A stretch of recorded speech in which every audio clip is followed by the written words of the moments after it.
ఏలూరు జిల్లాలో దొంగ నోట్ల ముఠా గుట్టు రట్టు చేశారు పోలీసులు. ఈ ముఠా నుంచి సుమారుగా 40 లక్షల రూపాయలు విలువ చేసే దొంగ నోట్లు స్వాధీనం చేసుకున్నారు.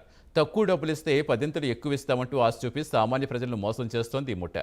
దొంగ నోట్ల వ్యవహారంలో ప్రజలంతా అప్రమత్తంగా ఉండాలన్నారు ఎస్పీ ప్రతాప్ శివకిషోర్. ప్రజలంతా ఇలాంటి అపోహలకు గురి కావద్దని, డబ్బులు ఎవరైనా ఊరికినిస్తామని చెప్పినా ఎక్కువ మొత్తం ఆశ చూపినా వెంటనే పోలీసులకు తెలపమని చెప్పారు.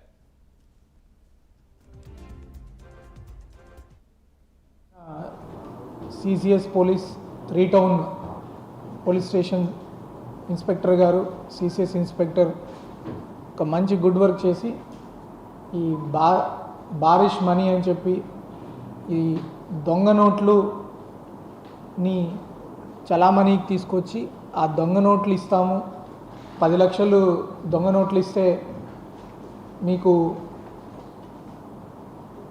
ఎక్కువ మనీ, ఇంకా ఎక్కువ ఒక 40 లక్షలు 40 లక్షల దాకా ఎక్కువ, ఇంకా అధిక డబ్బు మీకు ఇస్తామని ఒక ఆశ పెట్టి ప్రజల్ని మోసం చేసే ఒక ముఠాన్ని పట్టుకోవడం జరిగింది. దాని సందర్భంగా ఒక 2 వ్యక్తుల్ని, మెయిన్ సూత్రధారులు, ముఖ్యంగా పాల్పంచుకున్న వాళ్ళు ఇద్దరిని కూడా అరెస్ట్ చేయడం జరిగింది. ఆ కేసులో ఇంకొక వ్యక్తి కూడా ఉన్నారు. అతన్ని కూడా త్వరలోనే పట్టుకొని ఇంకా ఈ దొంగ నోట్లు ఇవన్నీ ఎక్కడ ముద్రిస్తున్నారు, ఈ ఐడియా వీళ్ళకి ఎలా వస్తున్నాయి అనేది కూడా